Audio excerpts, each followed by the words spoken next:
প্রিয়তমা মুভি গানের জন্য পুরস্কার পাইছে, প্রিয়তমা মুভি মেকআপের জন্য পুরস্কার পাইছে, আরো কয়েকটা ক্যাটাগরিতে পুরস্কার পাইছে। ভাই আপনি কেন এটা নিয়ে কথা বলতেছেন না? অনেক সাকিবিয়ান আমাকে এসএমএস করছেন, ভাই এইটা নিয়ে তো কথা বলা উচিত, এটা তো মানুষকে জানানো উচিত যে শাকিব খানের প্রিয়তমা মুভি অন্য অনেকগুলা ডিপার্টমেন্টে আসলে জাতীয় চলচ্চিত্র পুরস্কার পাইছে।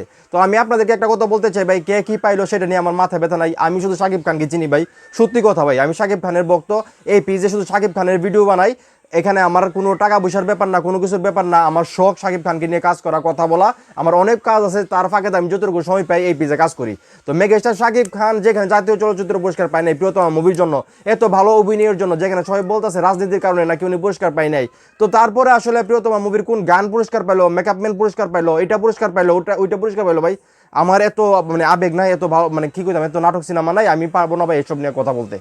আমার আপনি বিশ্বাস করেন এইগুলো নিয়ে কথা বলতে, আমি সবার পরে ভিডিও বানাইছি শাকিব খানের এই মানে জাতীয় চলচ্চিত্র পুরস্কার নিয়ে সবাই পরে বানাইছি। মানে আমার মন এত খারাপ ছিল, এটা নিয়ে কথা বলার মতো আমার রুচি ছিল না সত্যি কথা বলতে। আরে ভাই জাতীয় চলচ্চিত্র পুরস্কার পাইছে না প্রিয়তমা মুভির জন্য, এত ভালো অভিনয় করে যদি একটা মানুষ পুরস্কার না পায় তাহলে আর কিভাবে পাবে? যেখানে বাংলাদেশের প্রত্যেকটা মানুষ বলতেছে যে এই পুরস্কারটার যোগ্য দাবিদার প্রিয়তমা মুভির জন্য শাকিব খান, কাকে দিয়ে দিল, কিসের জন্য দিয়ে দিল? তারপরে ভাই এই মুভির গানের জন্য পাক, অন্য কিছুর জন্য পাক, সেটা নিয়ে কথা বলার কোনো যৌক্তিকতা আছে? আপনারাই বলেন। যেখানে আমার নায়ক, যার কারণে আমি মুভি দেখতে গেছি, মেগাস্টার শাকিব খান, উনার পুরস্কার পাওয়ার কথা, উনি পুরস্কার পাইছে না। আর কি কি পাইলো সেটা নিয়ে ভাই আমাকে মাফ করুন ভাই, আমার কথা বলার কোনো মানে রুচি নাই ভাই, সত্যি কথা বলতেছি।